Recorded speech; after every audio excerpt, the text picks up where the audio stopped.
En esta unidad vamos a cambiar un poco el enfoque de cómo veníamos encarando, ¿sí?, la materia. Nosotros, partiendo de la unidad 4, variables aleatorias continuas, nosotros a partir de datos que eran poblacionales, nosotros calculábamos probabilidades de un evento en particular, ¿sí? Era siempre un evento.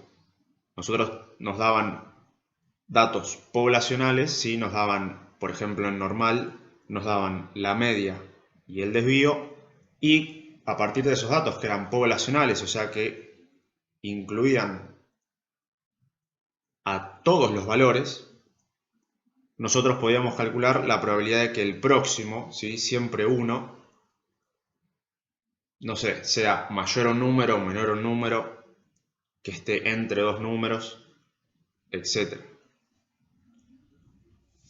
Ahora lo que vamos a hacer es el paso contrario, ¿sí? Nosotros, como vemos ahí en el gráfico, nosotros íbamos de lo general a lo particular. Partíamos de datos poblacionales, o sea, de datos teniendo acceso a todos los datos posibles, y nosotros a partir de esos datos podíamos calcular probabilidades de sucesos puntuales, ¿sí?, de sucesos específicos.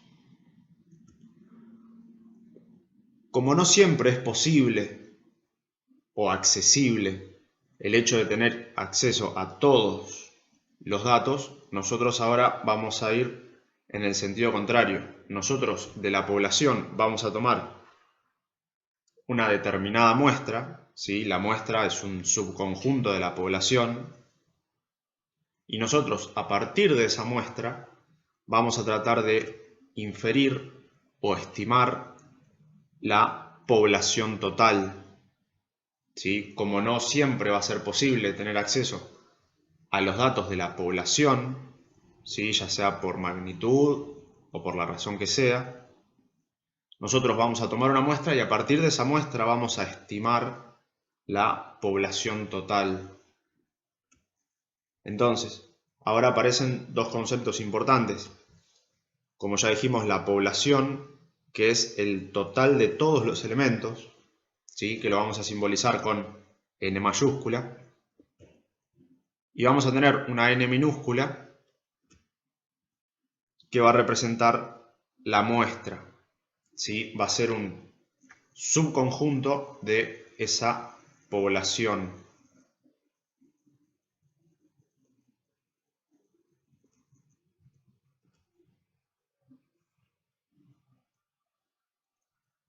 Entonces, vamos a analizar los distintos parámetros que habíamos visto hasta ahora. El primero fue la media, ¿sí? Cuando hablábamos de promedios, hacíamos referencia a la media o valor esperado.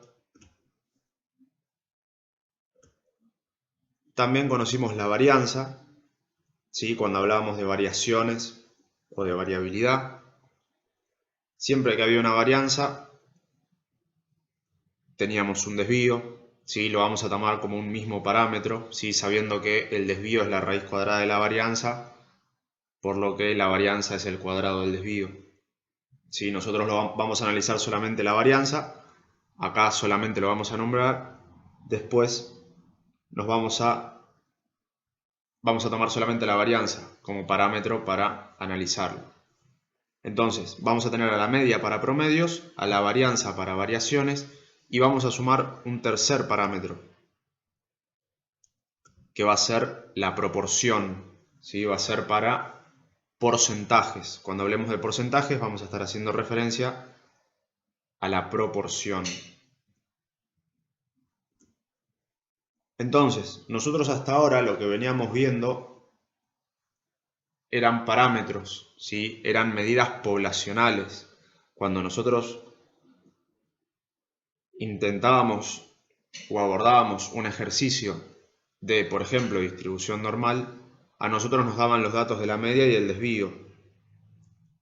Esa media y ese desvío eran parámetros poblacionales, ¿sí? En la primera parte de la materia nosotros teníamos acceso a todos los datos, a los datos poblacionales. Ahora vamos a ver que eso no pasa. Entonces, para la media, nosotros lo simbolizábamos con la letra griega mu, ¿sí? Esa letra griega representaba el parámetro poblacional de la media. Teníamos la varianza que la representábamos con un sigma al cuadrado y el desvío, como es la raíz cuadrada de la varianza, quedaba como sigma. Ahora sumamos al parámetro poblacional de la proporción y le vamos a asignar la letra griega pi. Hay cursos que simbolizan a la proporción poblacional como con P. ¿Sí? Sepan que es lo mismo. P o pi se puede representar de las dos maneras. A mí personalmente me gusta simbolizarlo como pi para seguir el criterio de las letras griegas para llamar a los parámetros poblacionales. ¿Sí? Entonces, un parámetro es una medida poblacional. ¿Sí? Ese promedio, esa varianza o esa proporción van a ser teniendo en cuenta a toda la población. Y así como tenemos parámetros poblacionales, vamos a tener estimadores muestrales. O sea que también van a ser promedios, varianzas y proporciones o porcentajes, pero calculados a partir de una muestra. Y así es como vamos a tener para la media una X raya, a la varianza la vamos a simbolizar con una S cuadrado y el desvío lo vamos a simbolizar como una S, sabiendo que es la raíz cuadrada de la varianza. Y la proporción la vamos a simbolizar con una P raya. ¿Sí? Es muy importante tener presente la diferencia entre lo que es muestral y lo que es poblacional, ¿sí? Porque a partir de ahora vamos a tener dos medias, dos varianzas o dos proporciones. Entonces, dependiendo de cómo sea el enunciado, hay que saber discernir entre lo que es poblacional, o sea, de toda la población, de todos los eventos, y que es muestral, o sea, de una muestra en particular que yo tomo, ¿sí? Si es un promedio, una varianza o una proporción.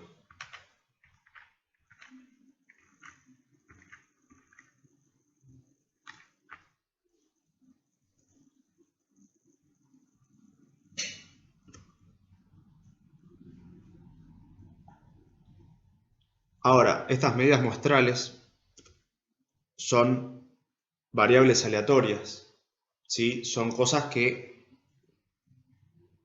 varían, que son aleatorias, que varían, ¿sí? Bajo las reglas del azar, ¿sí? Nosotros no las podemos controlar. Entonces, al ser consideradas variables aleatorias, tanto la media muestral como la varianza muestral como la proporción muestral, vamos a poder calcularles la esperanza y la varianza a cada uno de ellos, ¿sí? Vamos a poder calcular la esperanza de X raya, la varianza de X raya, la esperanza de ese cuadrado, la varianza de ese cuadrado, la esperanza de P raya y la varianza de P raya. ¿Sí? Tengan siempre presente que son variables aleatorias. ¿Sí? Es la variable aleatoria media muestral, variable aleatoria varianza muestral y variable aleatoria proporción muestral. ¿Sí? Es a eso a lo que vamos a estar haciendo referencia cada vez que digamos X raya, S cuadrado o P raya.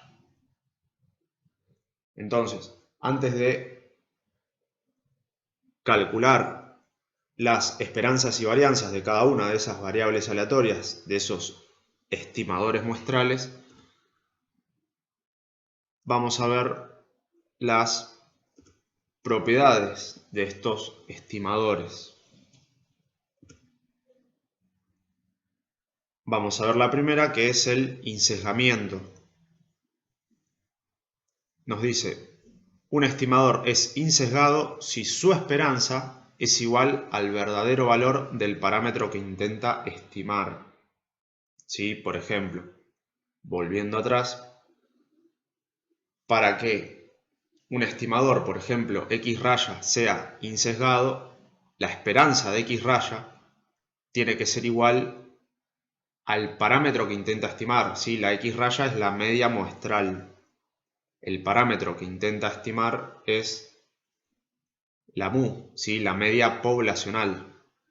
Entonces, si la esperanza de X raya es igual a mu, vamos a decir que ese estimador es insesgado. Vamos a ver que el insesgamiento se puede presentar de dos maneras. Vamos a decir, en principio, que un estimador es exactamente insesgado cuando su esperanza es exactamente igual al parámetro que intenta estimar. ¿Sí? Va a ser exactamente insesgado cuando la esperanza es exactamente igual al parámetro, ¿sí? Que intenta estimar. Que es más o menos lo que veníamos diciendo. Pero puede presentarse esta segunda opción, que es que un estimador sea asintóticamente insesgado. ¿Qué tiene que pasar para que un estimador sea asintóticamente insesgado? La esperanza tiende, ¿sí? La esperanza del estimador tiende al verdadero valor del parámetro cuando el tamaño de la muestra tiende a infinito. ¿Sí? Entonces,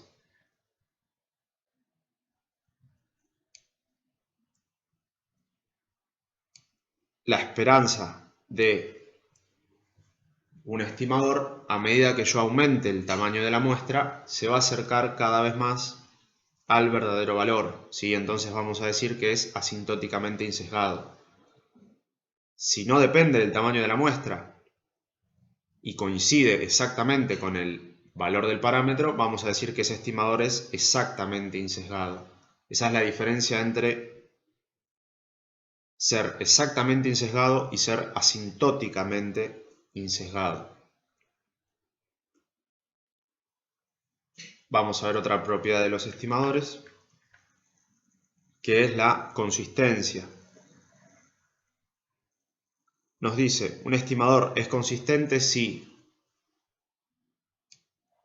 además de ser exactamente insesgado, o sea que primero tiene que ser exactamente insesgado,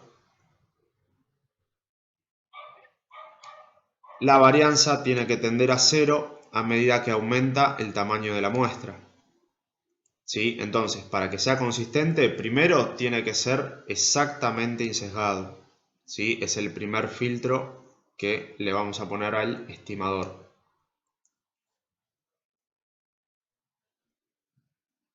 Una vez que sabemos que el estimador es exactamente insesgado, podemos ver a través de su varianza si es consistente o no. Y tenemos una tercera propiedad que es la eficiencia, que nos dice que dados dos estimadores consistentes,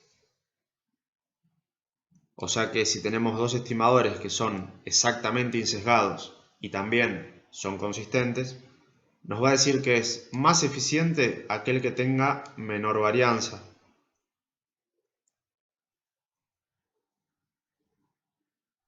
¿Sí? Estas son las tres propiedades de los estimadores. Ahora vamos a pasar a ver los tres estimadores, cuáles cumplen con estas propiedades y cuáles no.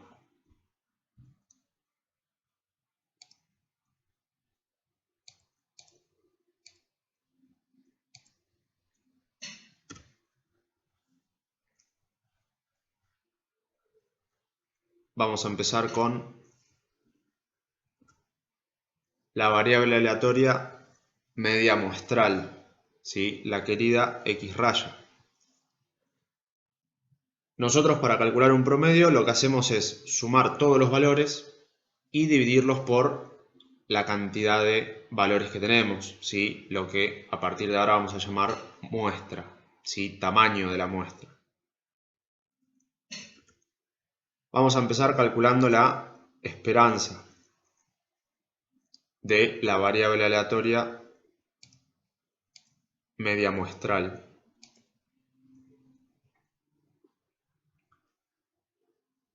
¿Sí? Vamos a calcular la esperanza de x raya. Entonces, para poder calcular la esperanza de x raya, vamos a empezar reemplazando a x raya por la fórmula. ¿Sí? En vez de x raya voy a poner sumatoria de x dividido n. ¿Sí? Quedándome de esta manera.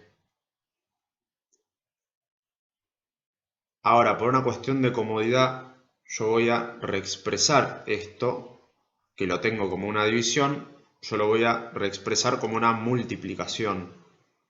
¿Sí? Decir la sumatoria de x dividido n es lo mismo que decir 1 sobre n por la sumatoria de las x. ¿Sí? No me cambia absolutamente nada. No me altera la igualdad. Estoy haciendo la misma cuenta, o en realidad estoy haciendo otra cuenta, pero llego al mismo resultado. Y ahora, ¿para qué quería hacer este cambio? Bueno, justamente ahora lo que tenemos que hacer es remontarnos a la unidad 2 para ver las propiedades que tenía tanto la esperanza como la varianza. ¿Sí? Nosotros habíamos visto las propiedades de la esperanza y una de esas propiedades que tenía la esperanza era que la esperanza de una constante por una variable era igual a la constante por la esperanza de la variable. Entonces, el tamaño de muestra va a ser un valor constante, ¿sí? Lo que a mí me va a variar es la muestra en sí, pero si yo tomo una muestra de 8, ¿sí? Ese 8 no va a cambiar. Puede cambiar los valores de esas 8 muestras, ¿sí? Ahí está la variable. Pero que la muestra sea una cantidad, el tamaño de la muestra sea una cantidad de 8, por ejemplo, eso no va a variar.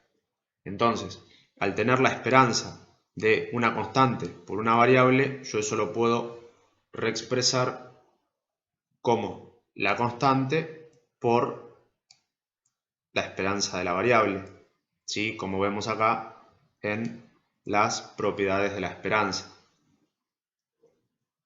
Ahora, si vemos esta parte que tenemos acá, nos queda la esperanza de una sumatoria de variables.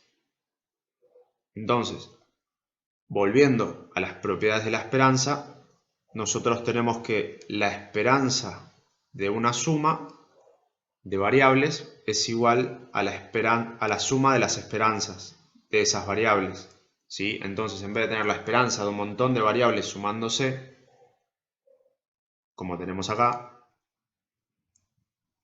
yo puedo decir que es la sumatoria de esas esperanzas por separado, lo cual me quedaría de esta manera, ¿sí? Me va a quedar la constante multiplicando como ya estaba y esta segunda parte me va a quedar como sumatorias de esperanzas de variables.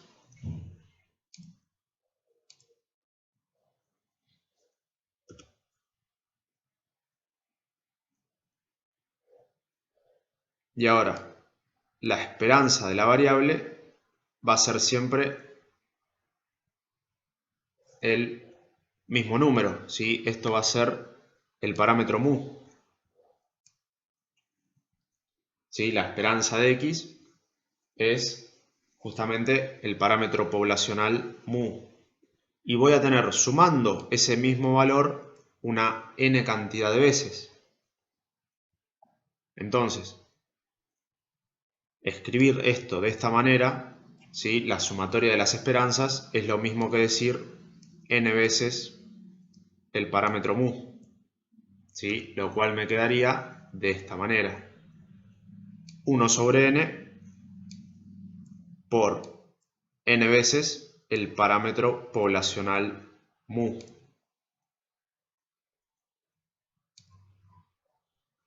Teniendo esta cuenta, la n que multiplica se simplifica con la n que divide y me queda 1 por el parámetro poblacional mu.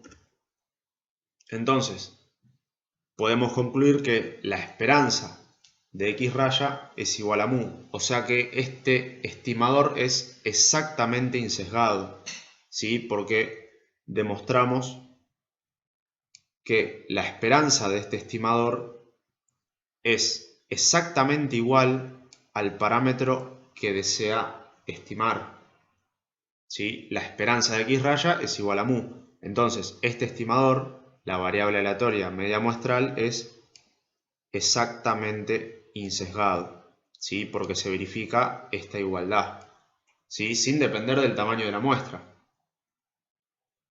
La esperanza de x raya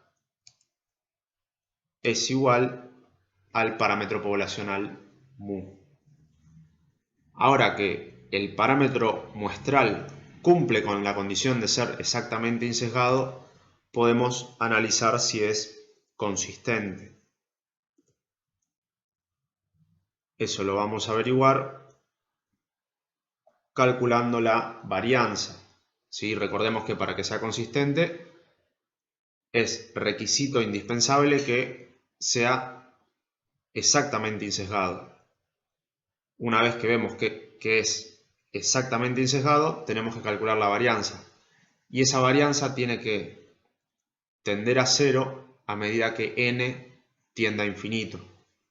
Vamos a ver qué pasa con la variable aleatoria media muestral. Arrancamos de la misma manera.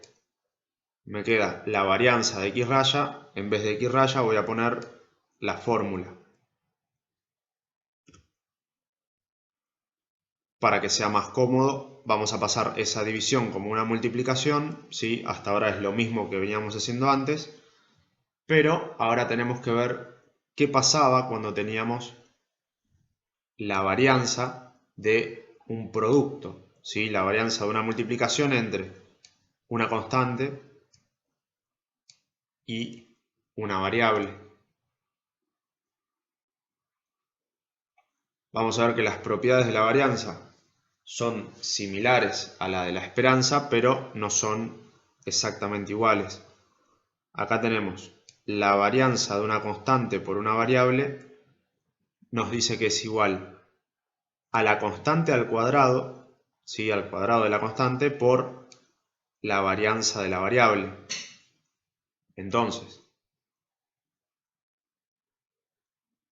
la constante, que acá es 1 sobre n, va a salir afuera de la varianza, pero va a salir al cuadrado. Entonces nos quedaría 1 sobre n al cuadrado por la varianza de la variable, ¿sí? Nos quedaría la varianza de la sumatoria de x y.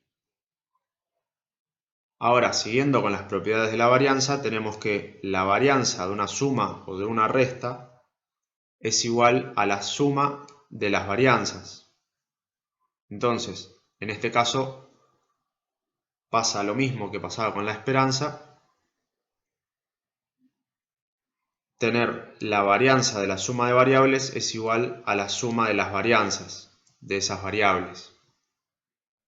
Después, este cuadrado que teníamos acá se distribuye, ¿sí? La potencia es distributiva con respecto de la división. Entonces, este cuadrado se distribuye con este 1 y con la n que está en el denominador, quedándonos 1 sobre n cuadrado.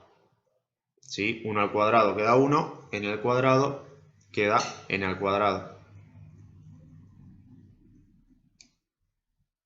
Ahora, analizando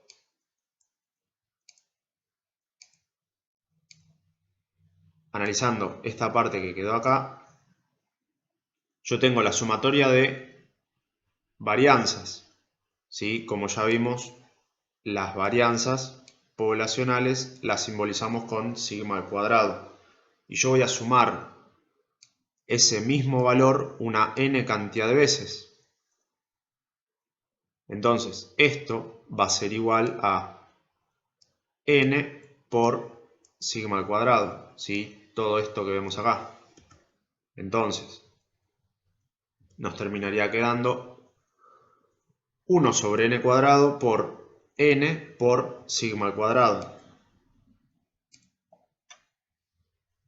La n que está multiplicando se simplifica con una de las n que está dividiendo y nos termina quedando que la varianza de x raya es igual a sigma al cuadrado sobre n.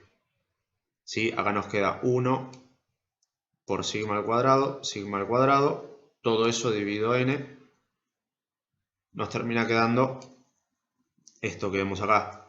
Entonces, podemos concluir que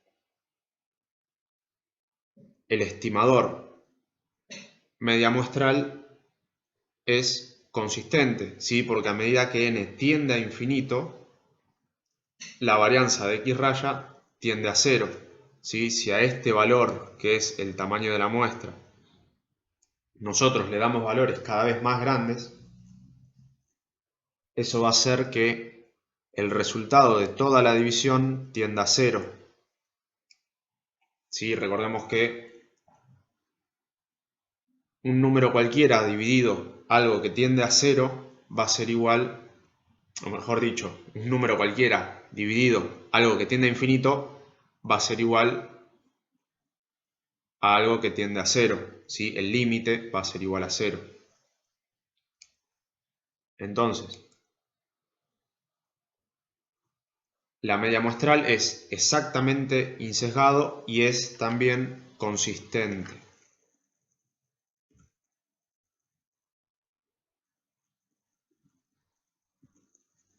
Vamos a pasar ahora al segundo estimador, que es la variable aleatoria varianza muestral.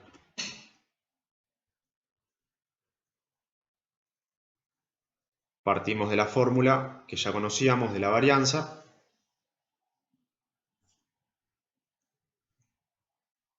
Y vamos a decir que si la población tiene una distribución normal, entonces la varianza va a tener una distribución chi cuadrado, ¿sí? Que la vamos a analizar más adelante, pero ahora vamos a partir de que la esperanza de una chi cuadrado va a ser igual a los grados de libertad, ¿sí? Que lo vamos a simbolizar con una b y va a ser, los grados de libertad van a ser igual a n-1. Y la varianza, también de una chi cuadrado, va a ser igual a 2 veces los grados de libertad, o sea que sería 2 veces n-1. Partiendo de esto es cómo vamos a averiguar si la varianza muestral es exactamente insesgado y después, en caso de que lo sea, si es consistente también. Entonces, partimos de la esperanza de chi cuadrado. Vamos a ver también más adelante que una chi cuadrado es n por s cuadrado dividido sigma al cuadrado.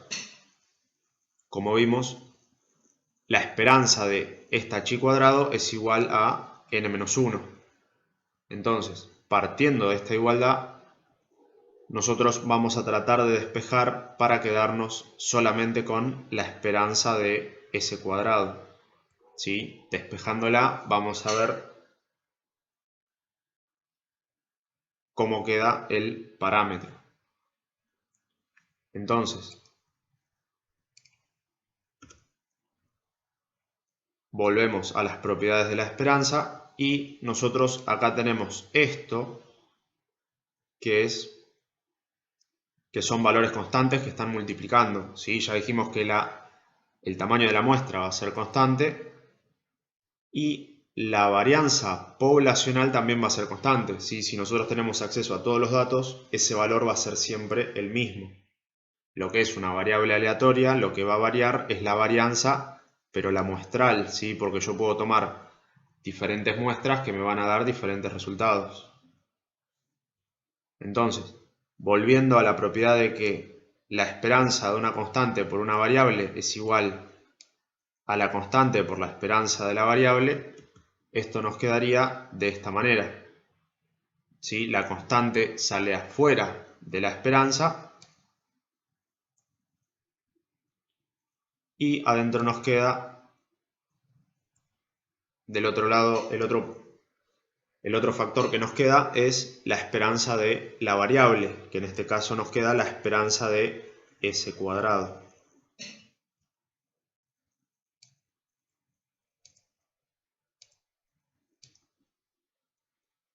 Ahora lo que vamos a hacer es despejar la esperanza de S cuadrado. O sea que esto que está acá, como está multiplicando, va a pasar dividiendo del otro lado del igual o multiplicando cruzado. ¿Sí? Nos quedaría de esta manera. Ya tenemos despejada la esperanza de S cuadrado.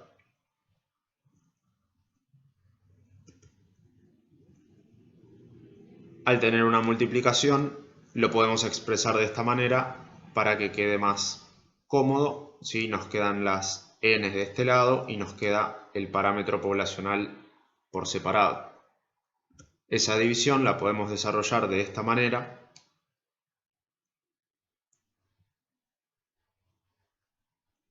Y vemos que la esperanza del estimador muestral no es exactamente igual al parámetro que quiere estimar.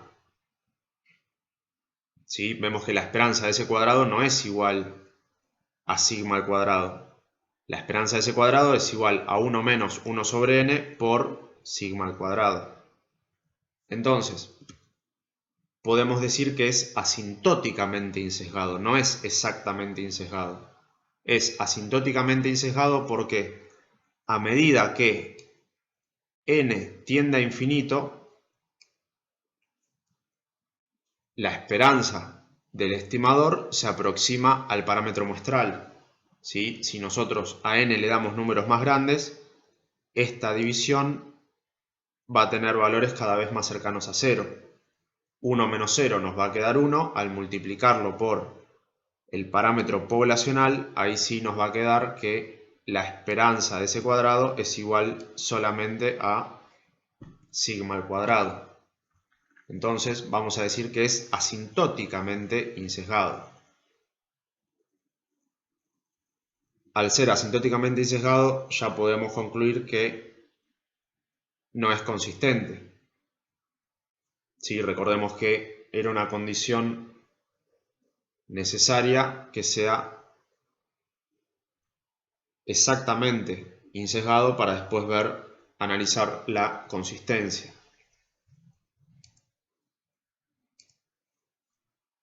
Entonces, lo que vamos a hacer es un pequeño cambio en la fórmula para llegar al estimador que sea exactamente insesgado. ¿Sí? A la fórmula que ya conocemos de la varianza muestral, vamos a hacer el pequeño cambio de en el divisor, en el denominador, hacer n-1, ¿sí? Restándole 1 al tamaño de muestra, vamos a ver qué es lo que pasa.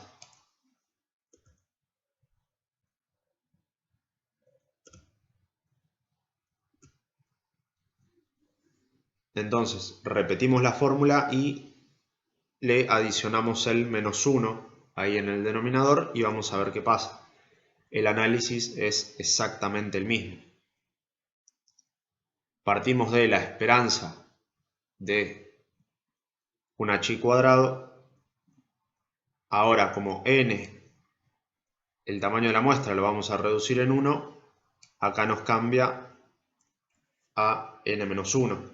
¿Sí? Pero todo esto sigue siendo una constante. ¿Sí? Si n era una constante, al restarle 1 va a seguir siendo una constante. Propiedades de la esperanza, vamos a usar la que venimos usando siempre. ¿Sí? Esta, la propiedad quinta, que hace que la constante salga fuera de la esperanza, ¿sí? Multiplicando.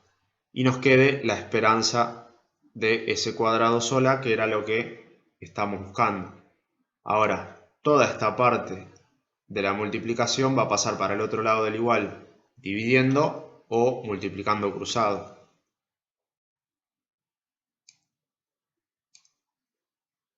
Quedándonos de esta manera.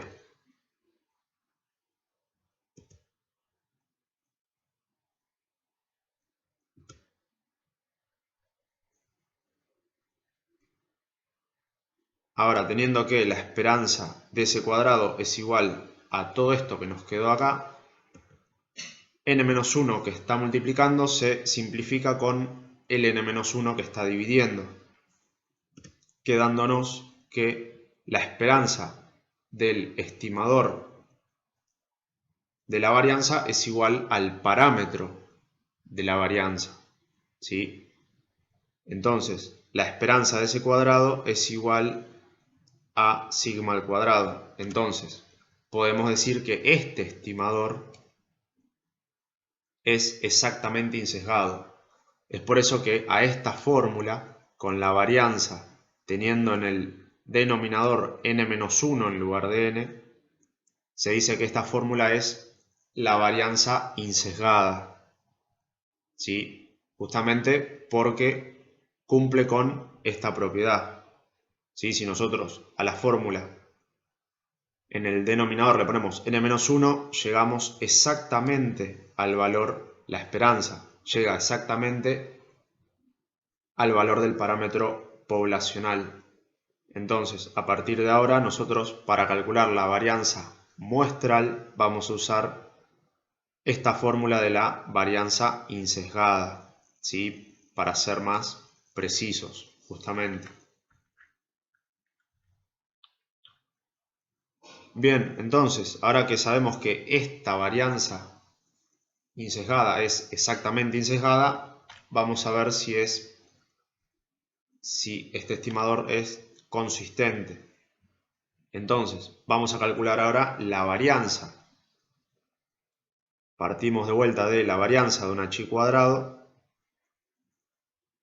Sí, recordemos que la varianza de un h cuadrado es igual a 2 veces los grados de libertad, o sea que sería 2 veces n-1. Entonces, como ya dijimos, toda esta parte es una constante. Analizando las propiedades de la varianza, tenemos que la varianza de una constante por una variable es igual al cuadrado de la constante por la varianza de la variable. Entonces, esto nos quedaría de la siguiente manera. Toda esa constante que marcamos acá sale afuera de la varianza, pero elevada al cuadrado. Y nos queda atrapado adentro de la varianza la variable, que en este caso es s cuadrado. Ahora lo que vamos a hacer es esta potencia distribuirla dentro de la división. Entonces, esta potencia se va a distribuir con el numerador y con el denominador, quedándonos n-1 al cuadrado y la varianza al cuadrado, o sea que nos quedaría sigma a la cuarta.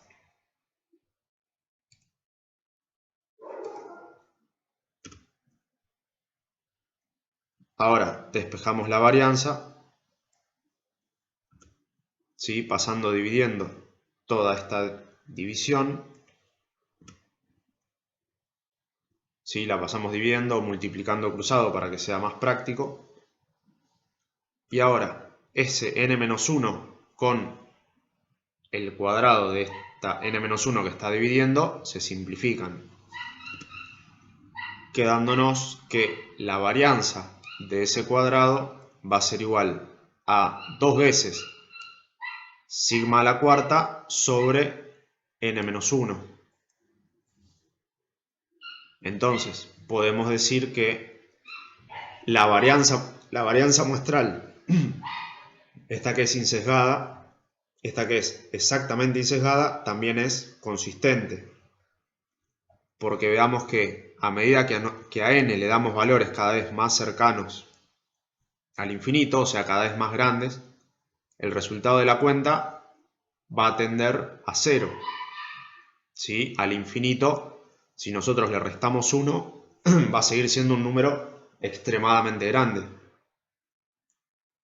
Esto de acá arriba va a ser un número fijo.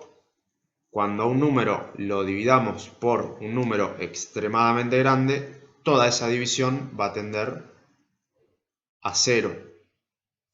Entonces, esta varianza insesgada vamos a decir que es consistente, ¿sí? Ese estimador de la varianza insesgada vamos a decir que es consistente.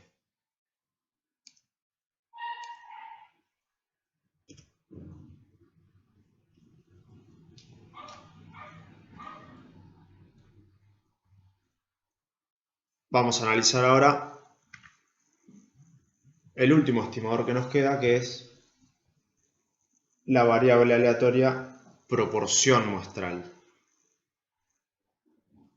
¿Sí? Vamos a decir que cuando la población tiene una distribución normal, la proporción tiene una distribución Bernoulli o binomial, dependiendo de la cantidad de repeticiones.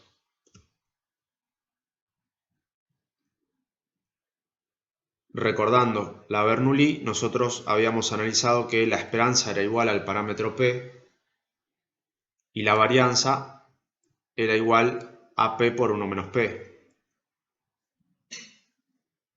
Entonces, nosotros lo que tenemos que averiguar es si la esperanza de P raya es igual a P y si la varianza de P raya va a, para que sea consistente, que tienda a 0 a medida que n tienda a infinito. ¿Sí? Vamos a ver qué es lo que pasa. Entonces, la esperanza de P raya va a ser igual a la esperanza de la sumatoria de las x dividido n. ¿Sí? Nosotros, al tener porcentajes, nosotros las x que vamos a sumar van a ser las favorables. ¿Sí? Recordemos, en una Bernoulli los experimentos eran dicotómicos, en una binomial que eran n repeticiones de un experimento Bernoulli, nosotros teníamos sucesos favorables y no favorables. Para calcular una proporción nosotros sumábamos los favorables. ¿Sí? Que sea sub f, que sea sub i, no me cambia nada. Pero sepan que para la proporción nosotros, en vez de buscar cuestiones cuantitativas, buscamos cualitativas, ¿sí? Que cumplan con una determinada característica, entonces esas son las que sumamos para tener la proporción muestral. Entonces, hacemos lo mismo que veníamos haciendo. Esta división yo la voy a expresar como una multiplicación de esta manera. Volvemos a las propiedades de la esperanza y tenemos que la esperanza de una constante por una variable es igual a la constante por la esperanza de la variable. Entonces, eso va a ser igual a la constante multiplicando la esperanza de la variable. Siguiendo con las propiedades de la esperanza, teníamos que la esperanza de una suma es igual a la suma de las esperanzas. Entonces, esta parte que tenemos acá es igual a tener sumando todas las esperanzas. Como ya vimos, la esperanza va a ser igual a P, ¿sí? Lo que nosotros llamamos pi, pero es el parámetro poblacional de la proporción. Entonces, esto va a ser igual a n veces el parámetro P, ¿sí? La esperanza, lo que sería la esperanza de una binomial. Entonces, esto nos terminaría quedando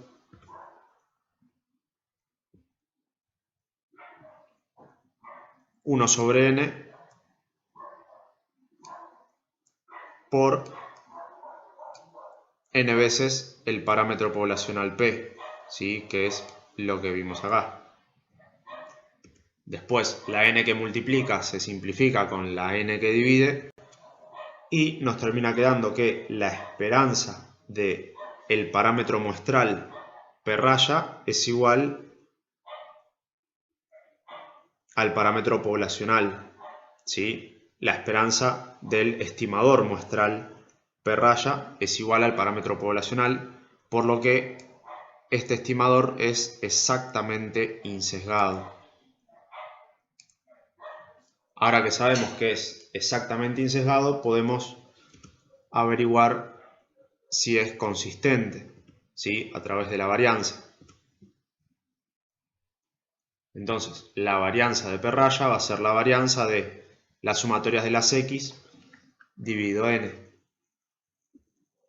Esa división la pasamos multiplicando y volvemos a las propiedades de la varianza. La varianza de una constante por una variable es igual al cuadrado de la constante por la varianza de la variable. Entonces, 1 sobre n va a salir afuera de la varianza, pero al cuadrado, quedándonos la variable atrapada adentro de la varianza. Después, este 2 se va a distribuir, esa potencia se va a distribuir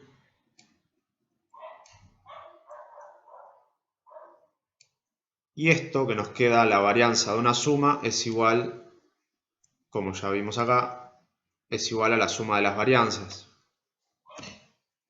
Entonces, nos quedaría 1 sobre n al cuadrado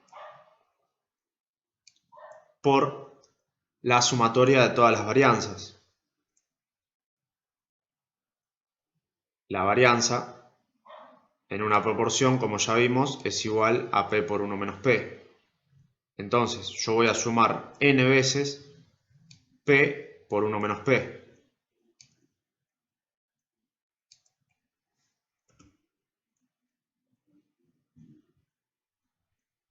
Entonces, nos quedaría esta parte que es la constante por n veces p por 1 menos p. La n que multiplica se cancela con una de las n que está dividiendo y nos queda que la varianza de p raya es igual a p por 1 menos p dividido n. Entonces podemos afirmar que es consistente, ¿sí? Por lo mismo. A medida que n tienda a infinito, toda esta varianza va a tender a 0. Entonces podemos decir que el estimador muestral de la proporción es consistente. ¿Sí? Ya vimos que era exactamente insesgado, entonces pudimos afirmar ahora que también es consistente.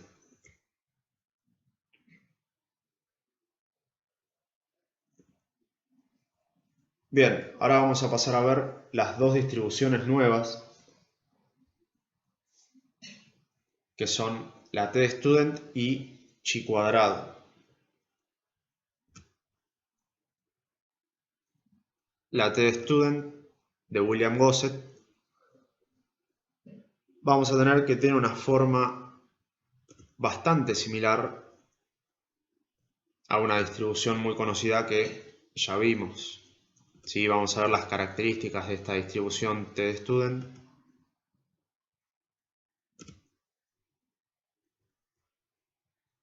La primera es que su forma depende de los grados de libertad. ¿Sí? Los grados de libertad, después vamos a ver bien qué es. Por ahora solamente quédense con que es el tamaño de muestra menos 1.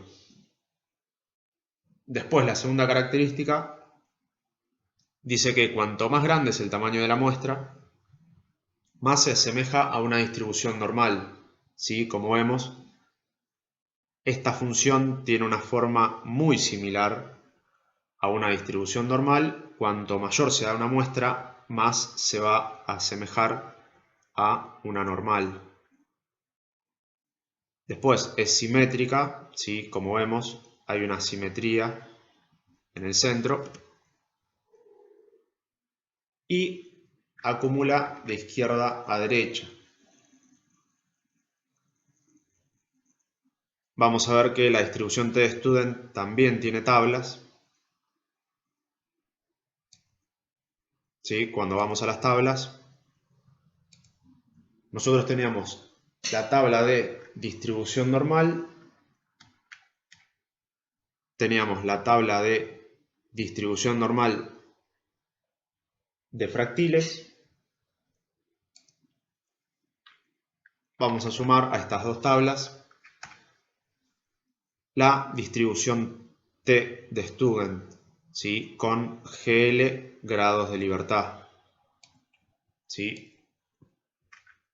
Esta tabla se lee al revés que como se leía la tabla de normal. Vamos a tener los grados de libertad en la fila, en la columna, perdón, de los extremos, y los valores en el centro. ¿Sí? Todos estos son los valores y las probabilidades van a estar acá arriba. ¿Sí? Esas van a ser las probabilidades.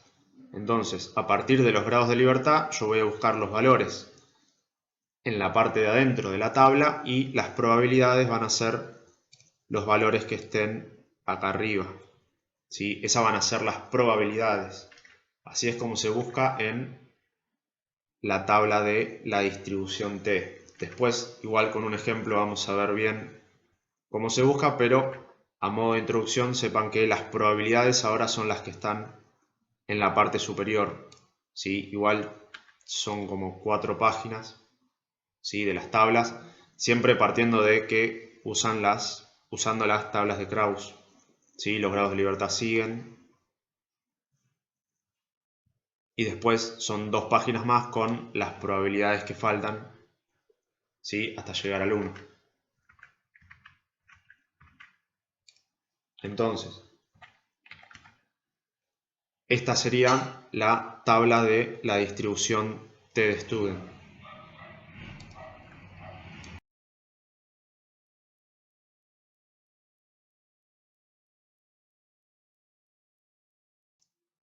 Vamos a ver que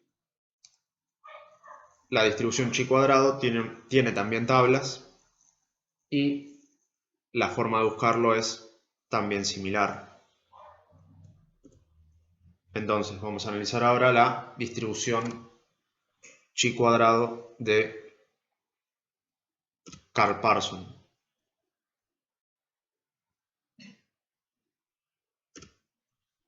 Vamos a ver que el dibujo de la chi cuadrado tiene una forma como esa. Vamos a pasar a analizar sus características.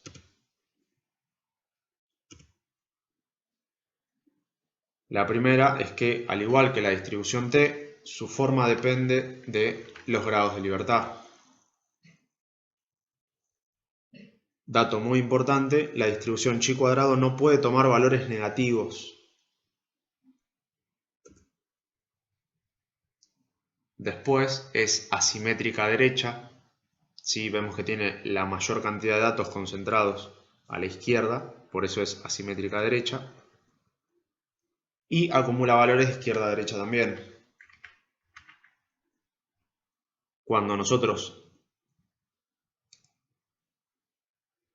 vamos a la tabla de chi cuadrado, ¿sí? Primero, antes de dejar la tabla de t_student, vemos que acá podemos encontrarnos con valores negativos.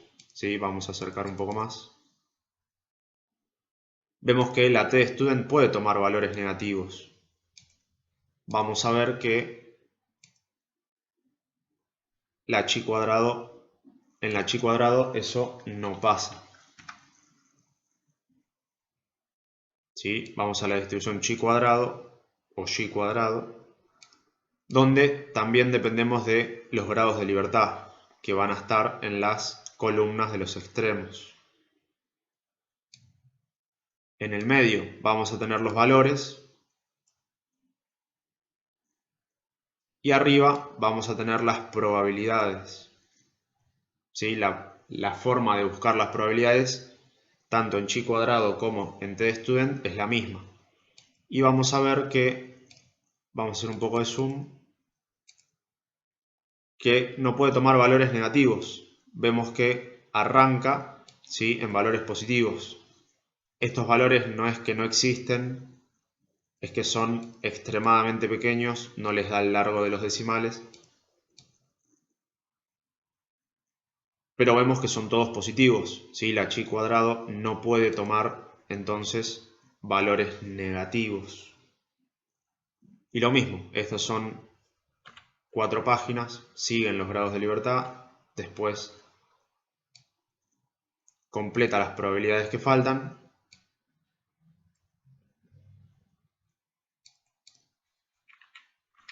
Lo que sí, tengan cuidado, revisen siempre que estén en la distribución chi cuadrado o en la tstudent, porque son muy parecidas, son muy fáciles de confundir.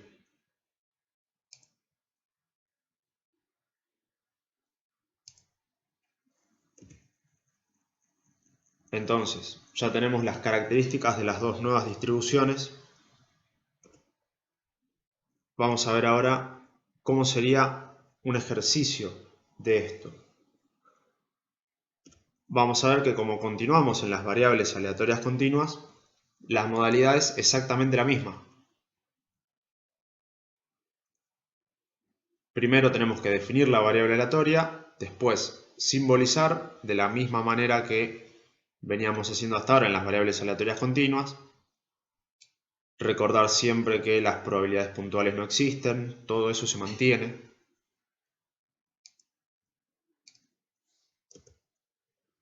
Lo que nos va a cambiar es la manera de estandarizar. Vamos a ver que nosotros antes, cuando solamente teníamos la distribución normal, nosotros estandarizábamos haciendo x menos la media dividido el desvío.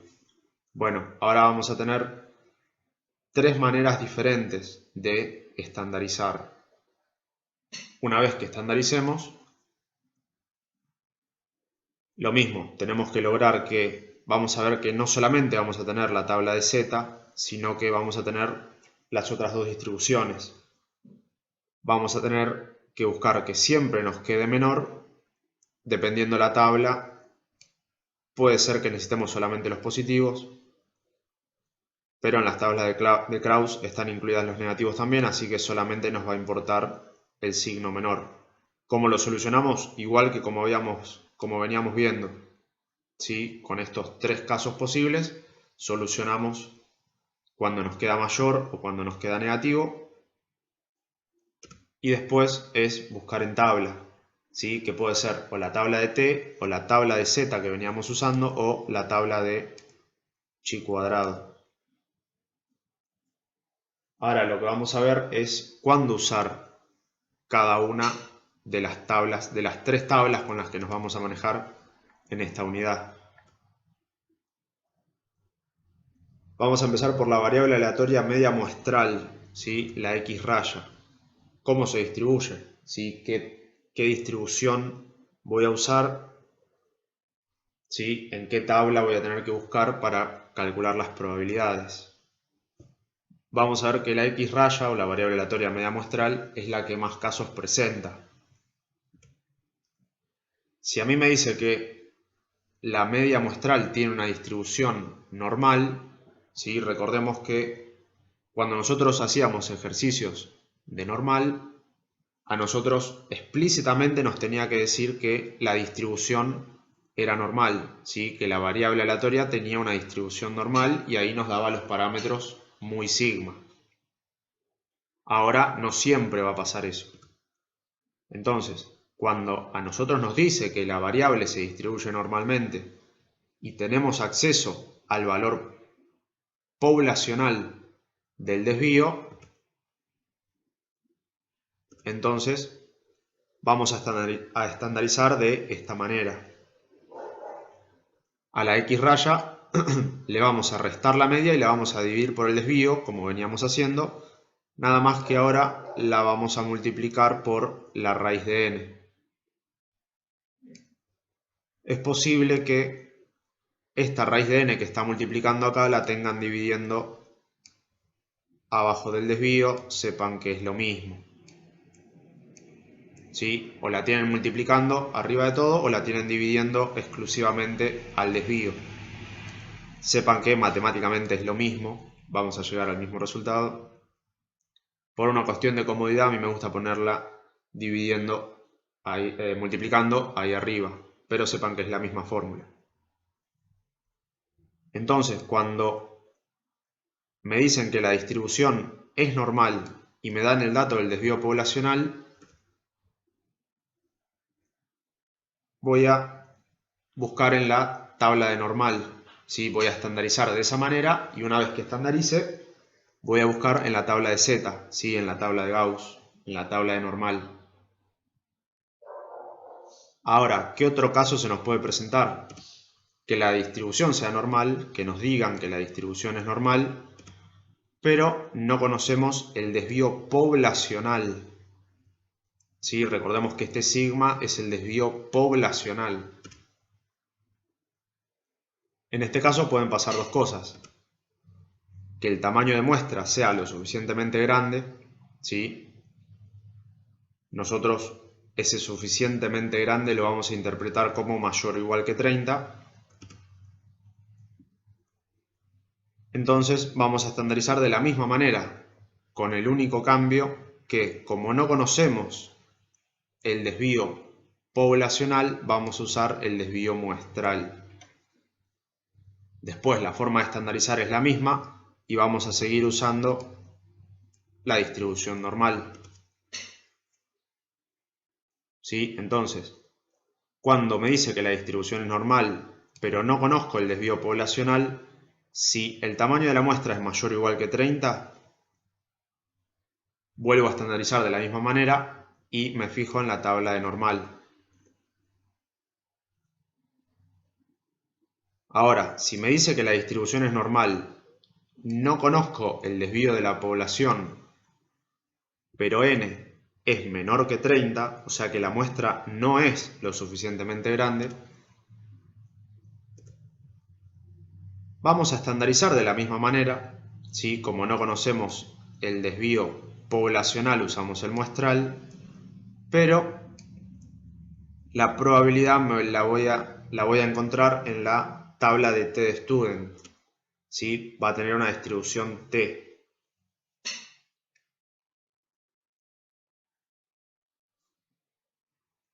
¿Sí? Esos serían los casos, todas las combinaciones de casos cuando me diga explícitamente que la distribución es normal.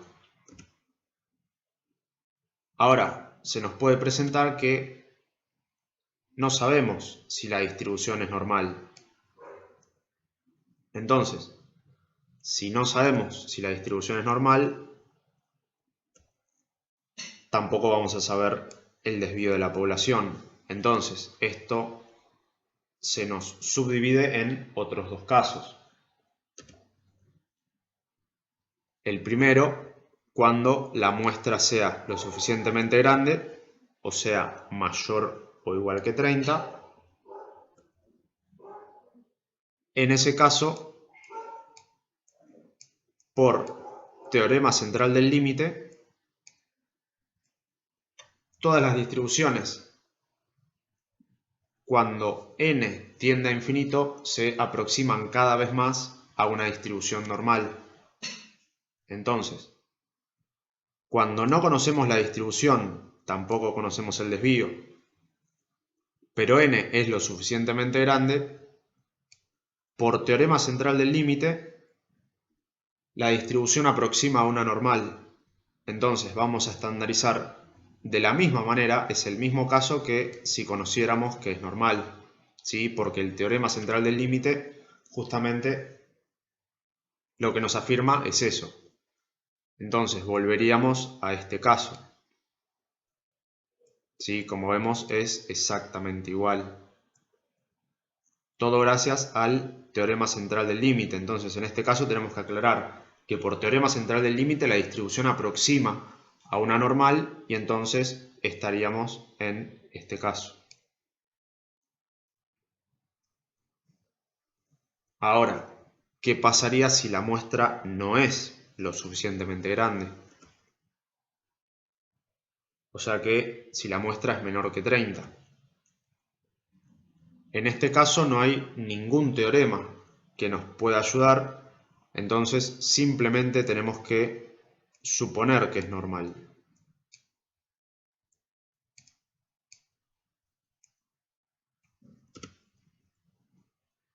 Entonces, no conocemos la distribución, no conocemos el desvío y n es menor que 30, no se podría resolver el ejercicio. Entonces, nosotros lo que vamos a hacer es suponer normalidad. Entonces, al suponer que es normal, caeríamos de vuelta en este caso, que es lo que nos va a pasar a nosotros. Entonces volveríamos a la distribución T. ¿Sí? Esos son los 5 casos posibles para estandarizar la media.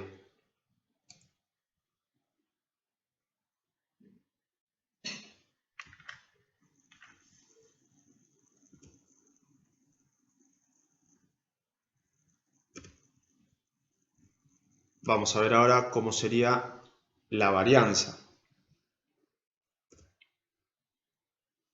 Vamos a ver que S cuadrado va a tener, si la población tiene una distribución normal, S cuadrado va a tener siempre una distribución chi cuadrado de n-1 grados de libertad.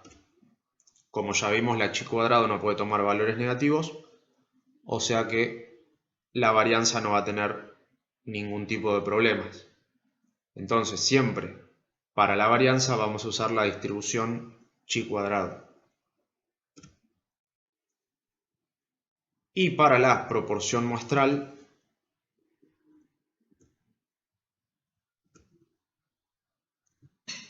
vamos a estandarizar de esta manera y la distribución va a ser siempre normal, ¿sí? Vamos a buscar las probabilidades siempre para la proporción, vamos a buscar siempre en la distribución Z, o sea, la distribución normal en la tabla que ya habíamos visto en la primera parte.